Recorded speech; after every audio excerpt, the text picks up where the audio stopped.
Buenas noches compañeras y docente, hoy vamos a hablar sobre la disgrafia. Mi nombre es Andrea Estefanía Suárez Rueda, estudiante de 10º semestre, licenciatura en Pedagogía Infantil de la Corporación Universitaria Minuto de Dios. Entonces, ¿qué es la disgrafia? La disgrafia es una alteración o trastorno específica de la escritura. Entonces, las personas que padecen este trastorno muestran dificultades en el control de la escritura, ya que este es un control de acto neuroperceptivo motor. Esta dificultad se presenta en la escritura libre, en los dictados, en el copiado de un texto ya escrito.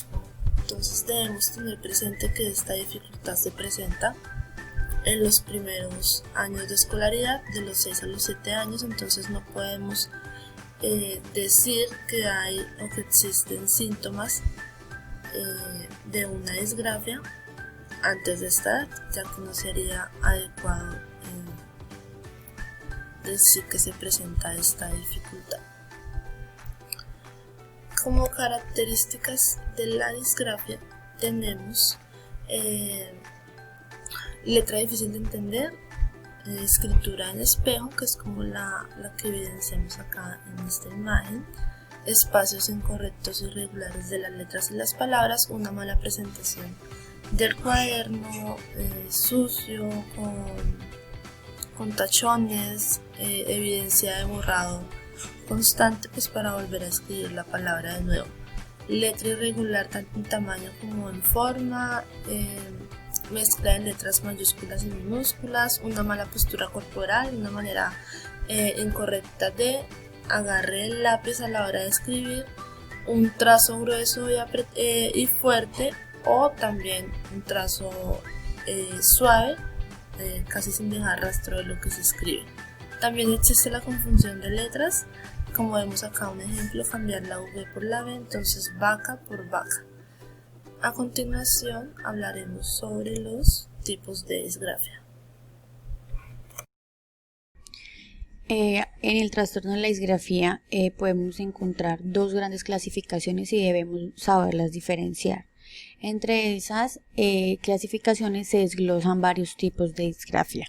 En este caso vamos a hablar de la adquirida, ¿sí? Que esta consiste en las dificultades de escritura que puede tener una persona como consecuencia de alguna lesión. Por ejemplo, si alguien ha tenido algún trauma en alguna parte del cerebro, entonces le afecta esa parte de la escritura. Podemos encontrar en este caso la disgrafía adquirida central y la disgrafía adquirida periférica.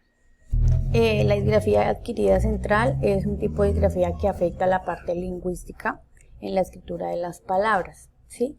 Aquí podemos encontrar varios tipos, entre esos está la disgrafía adquirida fonológica. La disgrafía adquirida fonológica es la que da lugar a las dificultades para comprender las reglas de conversión, grafema y fonema. Por ejemplo, para relacionar el sonido y la pronunciación de las palabras con su manera o su forma de escribirlas.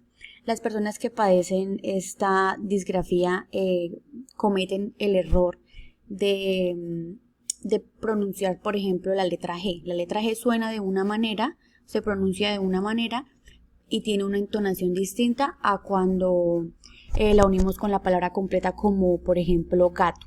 ¿Listo? Continuamos con la disgrafía adquirida. Bueno, esta disgrafía se ve afectada la parte visual, que es la que nos permite identificar y descodificar las palabras o reconocerlas, ¿sí? Por esa razón, las personas que acostumbran a escribir de manera lenta o de pronto deletreando, que digamos escriben y van diciendo ahí pues paso a paso la palabra que están escribiendo, presentan errores ortográficos, problemas de memoria visual, dificultades para escribir palabras difíciles y desconocidas o digamos que son poco usuales en su día a día.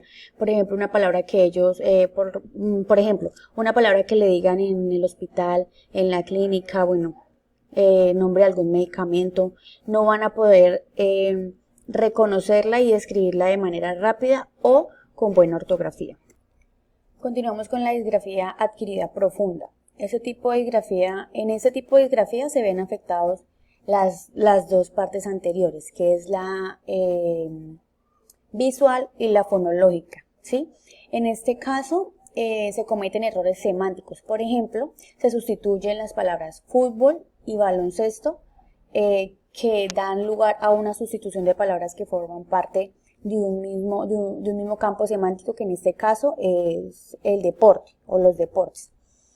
Se presentan dificultades para escribir la palabra que le dicte otra persona, ¿sí? Si hacemos, digamos, como un dictado que llaman, se le dificulta a esa persona para poderlo escribir.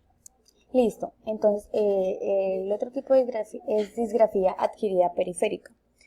En este caso, las personas que padecen este tipo muestran dificultades para recordar cómo se escribe o cómo se traza para iniciar a escribir una palabra o una letra o una frase completa, ¿sí? Se les olvida los movimientos que deben hacer. ¿Listo? Continuamos con la disgrafía evolutiva. Dentro de los tipos de disgrafia encontramos la disgrafia evolutiva. Se da en personas que se encuentran en el proceso de aprendizaje de la escritura, ya que nunca antes habían aprendido a escribir. Es decir, se caracterizan por presentar dificultades específicas del aprendizaje inicial de la escritura. En niños con un coeficiente intelectual normal, sin problemas socioculturales, familiares y emocionales, con una escolarización y capacidades perceptivas y motoras adecuadas. También generalmente se trata de niños hasta los 7 años o en personas analfabetas. La disgrafia evolutiva, también encontramos la disgrafia evolutiva fonológica. Acostumbran a presentar las mismas dificultades que las personas que padecen una disgrafia adquirida fonológica, aunque estas dos se diferencian porque la evolutiva se trata de un proceso natural de aprendizaje, es decir, es totalmente normal. Y en las adquiridas se trata de personas que antes de sufrir una lesión cerebral ya sabían escribir. Los niños con disgrafia fonológica tienen problemas para desarrollar y adquirir los mecanismos fonológicos y el acceso al léxico. Por ello, los disgráficos fonológicos tienen mayor dificultad para aprender y dominar la R, la C, la F y la G. Escribir palabras infrecuentes. Cuando realizan una escritura, cometen errores en la omisión, en la sustitución, en la inversión y en la adición a grafemas y grupos consonánticos. También encontramos la disgrafia evolutiva superficial.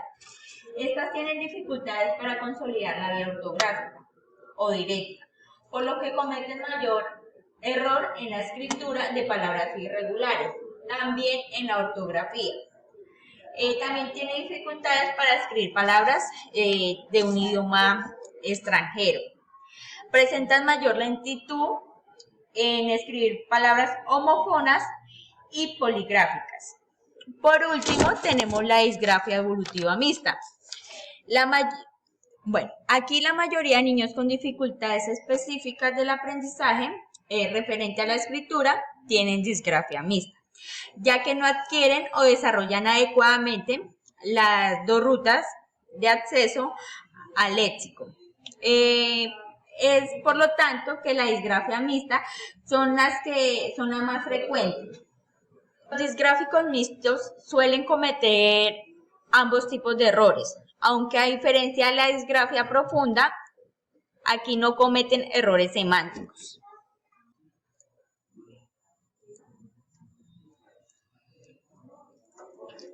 Bueno, ahora tenemos las causas de la disgrafia.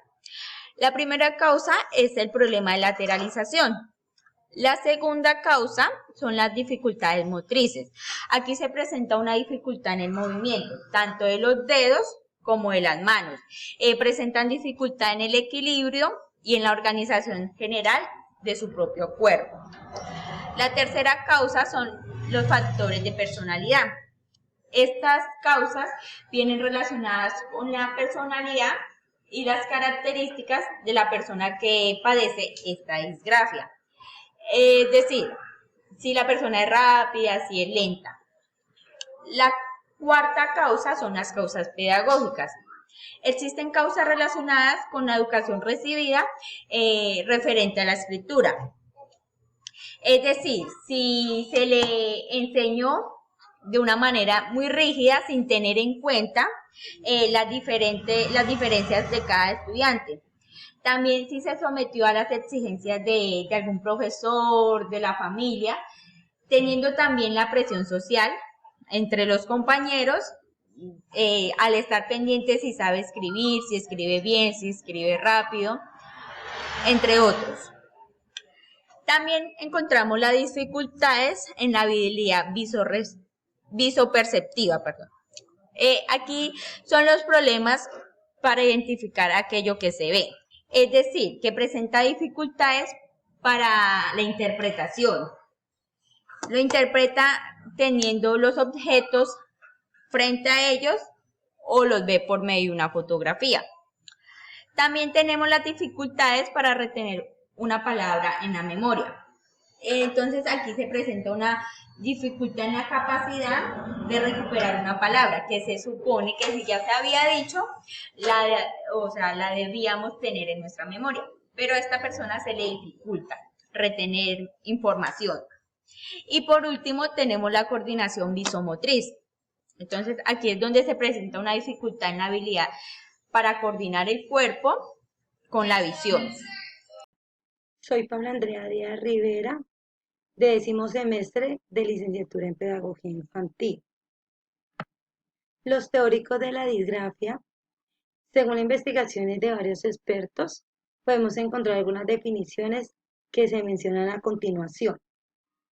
Según Ajurriaguerra en el 2004, decía que será disgráfico todo niño cuya escritura sea defectuosa, si no tiene algún importante déficit neurológico o intelectual que lo justifique. Son niños intelectualmente normales que escriben muy despacio y de forma ilegible, ya que este trastorno empieza a manifestarse después de iniciar el periodo de aprendizaje. Por eso esta dificultad se hace evidente en aquellos alumnos que hayan superado los 7 años de edad. Si el diagnóstico se realiza antes de dicha edad, no será adecuado, ya que puesto este problema puede ser reconocido desde los primeros años de escolarización. Deben de tener un correcto tratamiento que sea en el proceso de enseñanza y aprendizaje de los alumnos con dicha dificultad. En un estudio hecho por Ajurriaguerra y su equipo de hospital de Henry Rossellen en 1967, con niños de digráficos, se llegaron a las siguientes conclusiones. A. Que muchos niños digráficos presentaban problemas en la adaptación psicomotriz. B. Que la dificultad en la escritura forma parte de un trastorno motor más amplio, por lo que pueden presentar signo de debilidad motriz más general. C. Que el 16% de los niños escribían con la mano izquierda y el 22% prevalecía la denominación lateral hacia la izquierda o estaba mal establecida. D. Que no representaban retraso en la adquisición del concepto de derecha e izquierda. En la E, que la organización especial es muy deficiente. En la F, que es la última, el caso de existir una alteración de personalidad, esta no está siempre en proporción por la gravedad de trastornos. Llegamos a este punto que no podemos confundir la disgrafia con el trastorno de la expresión de la escritura, ya que la primera hace referencia únicamente a la deficiencia a la escritura, mientras que la segunda va acompañada de los constantes errores ortográficos. Como señala Alcantara en el 2011, este tipo de disgrafia se caracteriza porque la escritura es espontánea y la letra es difícilmente legible y con una ortografía deficiente. Los problemas que se pueden presentar en un alumno con este tipo de disgrafia son retrasos en el desarrollo fonológico. Está considerado como una dificultad en la expresión, ya que está globada dentro de los trastornos de habla y por lo tanto afecta a la inteligibilidad del lenguaje. En él se ve afectada la adquisición de las habilidades fonológicas. ¿Cómo así? ¿Qué quiere decir? Que se dan dificultades para conocer los fonemas del lenguaje de habla y la regla que nos permite combinarlos para formar palabras. El mal conocimiento de aplicación y automatización de las reglas de conversación de fonema y grafema. ¿Qué es fonema? Que es la unidad mínima de comunicación, y los fonemas son modelos mentales de relación de los sonidos que nos permiten distinguir de uno a otro. Por ejemplo, el fonema P de la palabra pato nos permite distinguirla de gato. Si bien los fonemas no poseen significado, son unidades distintas porque permiten diferenciar un significado de otro, como el ejemplo que dije ahorita. Los sonidos son la relación también para particular que cada hablante hace de las fonemas. Ya sigue qué es grafema. Grafemas son las unidades mínimas de la lengua escrita. Son modelos que se construyen en la mente del usuario de la lengua y al igual que los fonemas distinguen significados, ya que llamamos letras a la representación individual y única de grafema que cada usuario realiza. También deficiencias en el ensemblante de unos grafemas con otros en la escritura de sílabas y también de palabras. Asimismo, los errores con los que podemos encontrar este tipo de disgrafia son tipo 1 y tipo 2. Que el tipo 1 se trata de la sustitución de una grafema por otra. Son omisión de grafemas que cambian de posición o añaden o unen palabras. Ese es el error de sus instituciones y es el que es más frecuentado, sobre todo en los fonemas con más de una posible representación grafémica. Ya el tipo 2 es sobre los errores contextuales, tales como reglas gramaticales del tipo de vocales que van de 2, de R con G, antes de E y de I, o dificultades para escribir las palabras. Ya que decía también que la escritura es un espejo e inversiones, sobre todo aquellas que tienen una gran semejanza gráfica, ya que la escritura es el espejo que se relaciona con las dificultades para mantener adecuadamente la presentación de la forma de las palabras. Seguimos como Fernández, Díaz, Bueno y Cabañas y Jiménez. En el 2009, ellos mencionaban 4 factores que pueden provocar ese trastorno de escritura. Uno que es dificultades de lateralización, trastorno de deficiencia psicomotora, de los trastornos de esquema corporal y de las funciones de perceptivo motriz. Y por último, los trastornos de expresión gráfica del lenguaje o el dominio de tartamudeo gráfico. ¿Qué son las dificultades de la teleredización? Son los trastornos más frecuentes de los niños y niñas, siendo diestros o zurdos, lo que son de una forma más débil y poco definida. Ahí sigue después los trastornos de deficiencia psicomotora.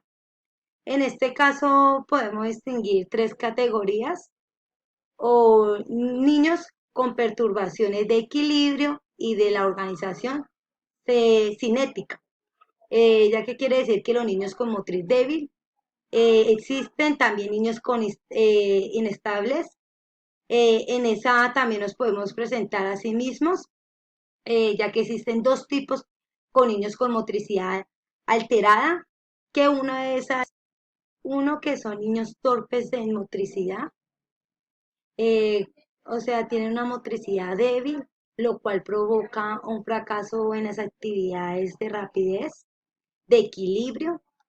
También, además, surgen defectuosamente para coger el lápiz, la escritura es muy lenta y la postura es inadecuada.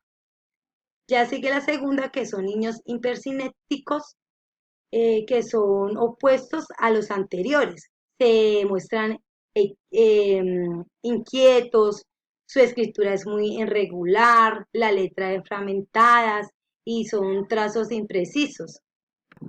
Uno que es trastorno de organización perceptiva, ya que es la capacidad de perseguir adecuadamente los objetos o las letras, por ejemplo, confusión o figuras de fondo, tendencia a las inversiones o omisiones. Sigue la 2, que es trastorno de estructuración y orientación especial.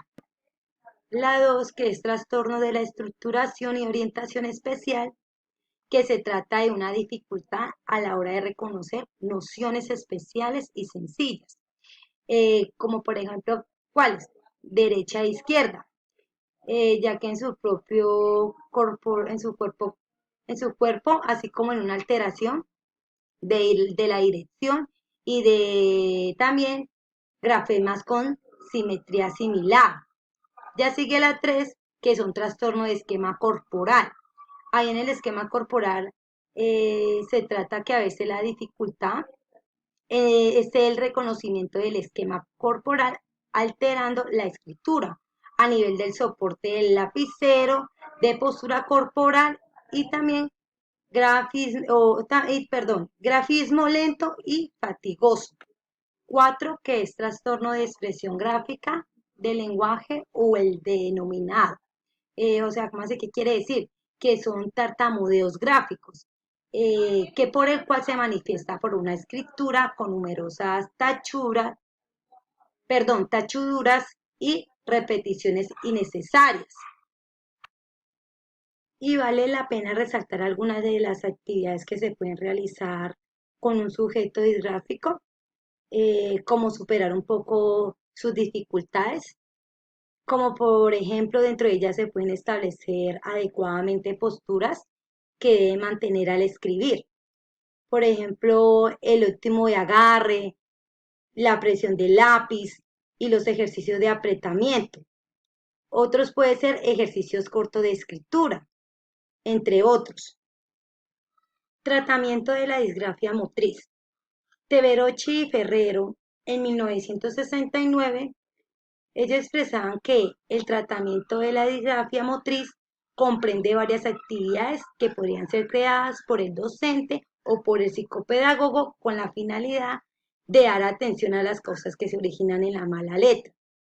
Ellos decían que hay que mejorar la coordinación global, primera fase que era el proceso de aprendizaje motor, donde se forman las estructuras básicas de un movimiento, como cuáles, por ejemplo, la fuerza, el ritmo, la fluidez y la velocidad, que son incorrectas e inadecuadas.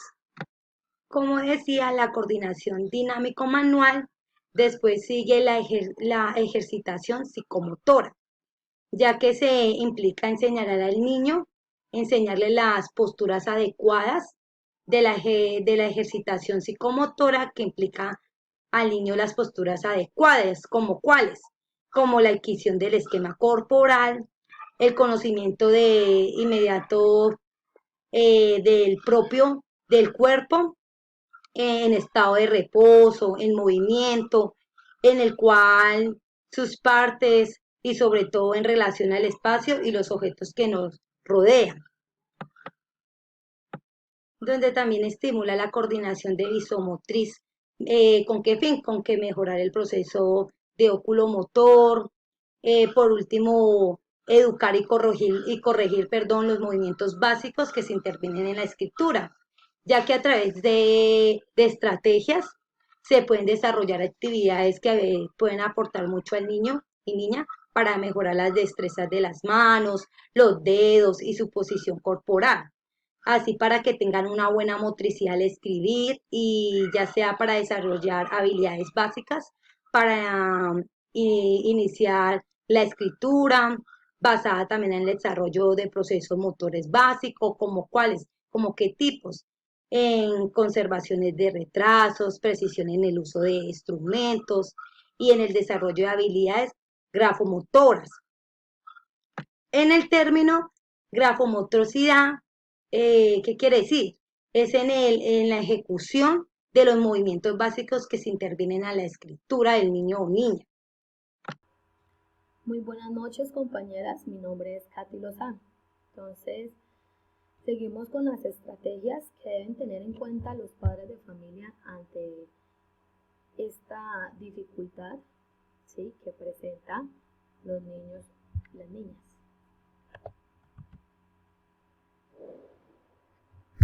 ¿Qué deben tener en cuenta los padres de familia?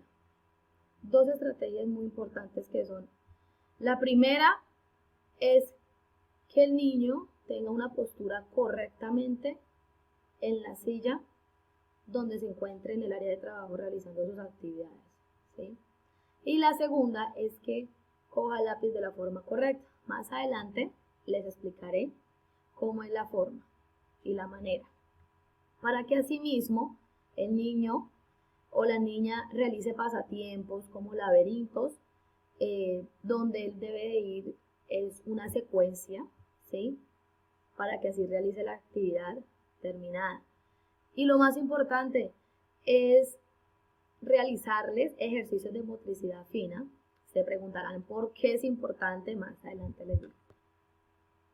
En esta parte vemos una de las actividades en la que los niños pueden realizar para que así mismo vaya mejorando su dificultad. Hay muchas, hay demasiadas, pero lo más importante es empezar con poquito para sí mismo día a día irles aumentando la gravedad de actividades. ¿Qué actividades pueden realizar los padres de familia con él o la niña en casa ante su dificultad? Ya vemos. Bueno, estas son las principales actividades que deben realizar los padres para que así mismo vaya mejorando su dificultad. Entonces, una vez que el niño escriba de derecha a izquierda, cuando ya domine el trazo, repita el mismo ejercicio utilizando un papel con líneas, como les venía diciendo anteriormente. Hacer bolas grandes y pequeñas de papel, que las desmenuce, que vuelva y las arme. También es importante abrochar y desabrochar botones, rasgar papel, recortar en trozos con la mano, ¿sí? Más que todo que utilice la mano, no que utilice tijeras, bueno, o sea, herramientas que le puedan ayudar a realizar esa actividad, no, más que todo es como con la mano, y pues obviamente lápiz a llegar a trazar cierta línea. También es importante comer solos, que ellos mismos manejen los cubiertos, ¿sí? Hacer dedos apoyando con la mesa también es importante. Y también que cojan granitos de lentejas, de frijol, bueno, lo que sea, de arroz, e insertarlos en la botella. Esas son actividades que primero que todo se deben de hacer con los niños para que así vaya mejorando su dificultad. ¿Listo? Bueno, ¿por qué es importante ahora sí la motricidad fina ante esta dificultad? Porque se refiere, ¿sí?, a los ejercicios y a los movimientos realizados por las partes del cuerpo. En este caso son las manos en las que vamos a trabajar o en las que se va a trabajar, ¿sí? También se dice que es importante ante la dificultad realizarle estas actividades de motricidad fina desde la edad pequeña, no dejar avanzar su dificultad. Ya sería un poco más complejo y no se debe de realizar como actividades no acorde a la edad, ¿sí? También dice que lo que les venía diciendo, que en la motricidad fina se realizan actividades, depende de la dificultad.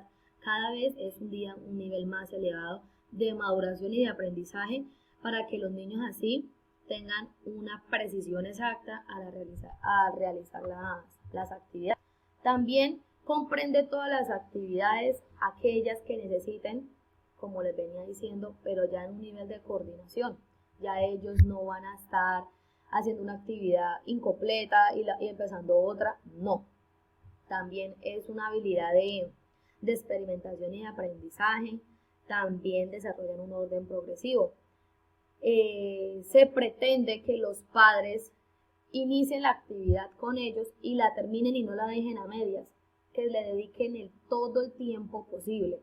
En esta dificultad se necesita tiempo y dedicación para que así el niño no deje de avanzar su dificultad. Se necesita mucho el acompañamiento de los padres de familia. Bueno, este libro se le recomienda a los padres de familia que trabajen con los niños y las niñas ante esta dificultad, ya que aquí se ve reflejado muchas actividades que son las correctas y las precisas ante lo que se presenta. Hay de rasgar, hay de pintar, hay de juntar, hay de encerrar, hay de comparar, hay de picar, también mejora mucho la atención. De verdad que aquí en esta parte, en este punto, se necesita el acompañamiento estricto y que los padres mismos exijan para ayudarles a sus niños. Porque de nada vale el esfuerzo, la dedicación, el tiempo, la atención que el niño también coloca de su parte y que el padre también invierte.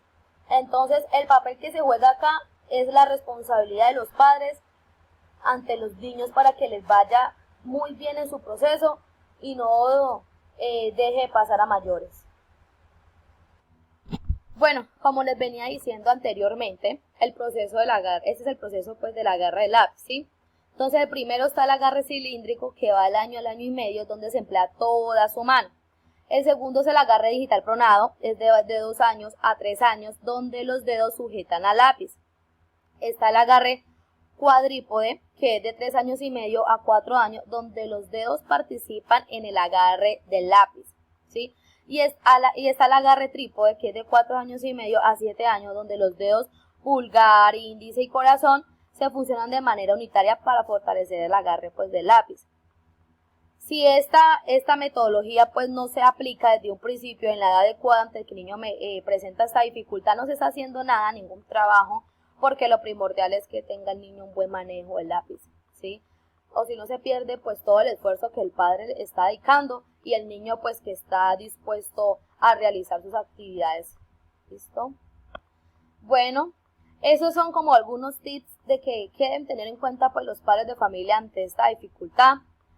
Mostrar ejemplos de tareas terminadas, ¿sí? Que el niño mire esto, que así como se inicia se debe terminar y no se dejará a medias para que tenga un buen resultado, ¿sí? También ayudar al niño a dividir en paso las tareas, sean escritas o bueno, cualquier actividad, pero siempre se necesita como ese acompañamiento y como ese paso a paso del padre que le vaya explicando. Vuelvo y digo que se tome el tiempo pues de explicar. También es importante que no solamente el niño aprenda un tipo de letra, también es que aprenda diferentes letras ante su capacidad pues, ¿sí? Donde que el niño permita coger entre letra cursiva y depende pues del molde para que así mismo él vaya realizando y él mismo vaya como captando más otro tipo como de escritura. También proporcionar como más tiempo para terminar, ¿sí? Lo que les venía diciendo, las actividades y no realizar como dictados tan extensos. Es muy harto que un niño se sienta junto a su padre y tenga un chorrero de actividades, pues un chorrero de guías que no, o sea, ir paso a paso, ir poco a poco, que el niño le vaya cogiendo como a gusto de realizar actividades, que se sienta bien, que se sienta cómodo, que no le dé pereza, que va a ir a su puesto de trabajo y mire un poco de guías, un poco de cosas por realizar y que empieza a coger pereza, a cogerle sueño, a distraerse. En esto es muy importante que el niño preste mucha atención y que no se distraiga porque con cualquier cosa se puede distraer. Entonces, lo que les venía diciendo, aquí el papel fundamental es el padre de familia. Muchas gracias.